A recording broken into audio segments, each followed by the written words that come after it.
In what ways does your media product use, develop, or challenge forms and conventions of real media products?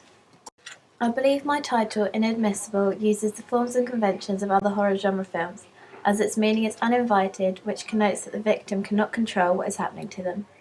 It also suggests that the antagonist is already within the household, which I hope will strike a sense of fear for the character in the audience.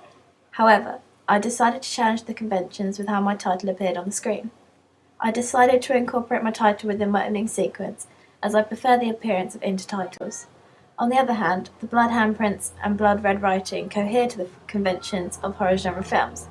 I believe this would be effective for my title, as it suggests that there is a terrifying secret to the I decided to challenge the setting and locations of typical horror films by setting my opening sequence on a well-inhabited estate with the house in reasonably close proximity of one another.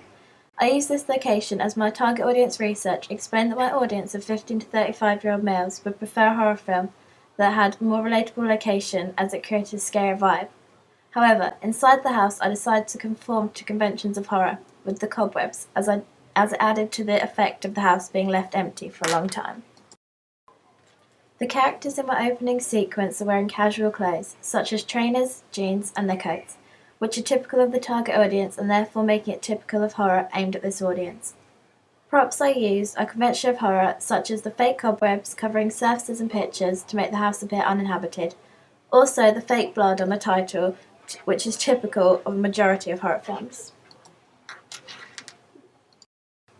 Conventional horror film will use a variety of camera shots, such as close-ups to show reactions of characters, long shots to show the proximity of characters, etc. Therefore, I believe my opening sequence could be seen as typical of horror. This shot especially exemplifies this statement, as the antagonist is clearly watching the characters. Not only does it tell the audience that there is someone or something waiting in the house for these characters, but it also shows the proximity, hopefully creating suspense within the audience, typical of horror films.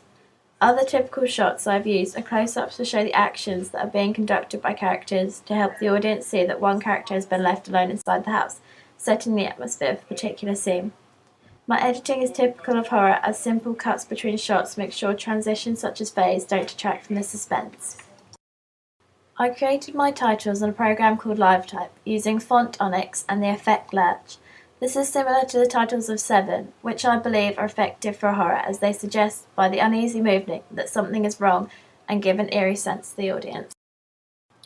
My synopsis is that a young couple move into a house in a cozy-looking estate, but the previous owners left in a hurry for unknown circumstances.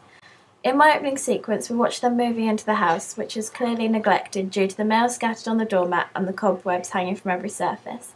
When one of the characters goes to look down the sewer, another typical setting for a horror film, the audience hears a scream as the door creaks open.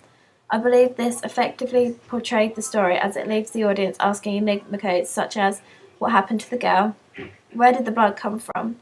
Who is in the house watching the characters? This is crucial and keeps the audience in suspense and waiting for what happens next. Typically, the victims of horror are introduced as innocent members of the public that are unsuspecting of what is about to happen to them. I believe that this is how my characters come across in my opening sequence, due to their happy and excited appearance while moving into the new house. For my opening sequence, I did not use special effects as such. However, for my first production logo, Timeshift Productions, I decided to speed up the clock ticking, as this gave a more professional appearance overall.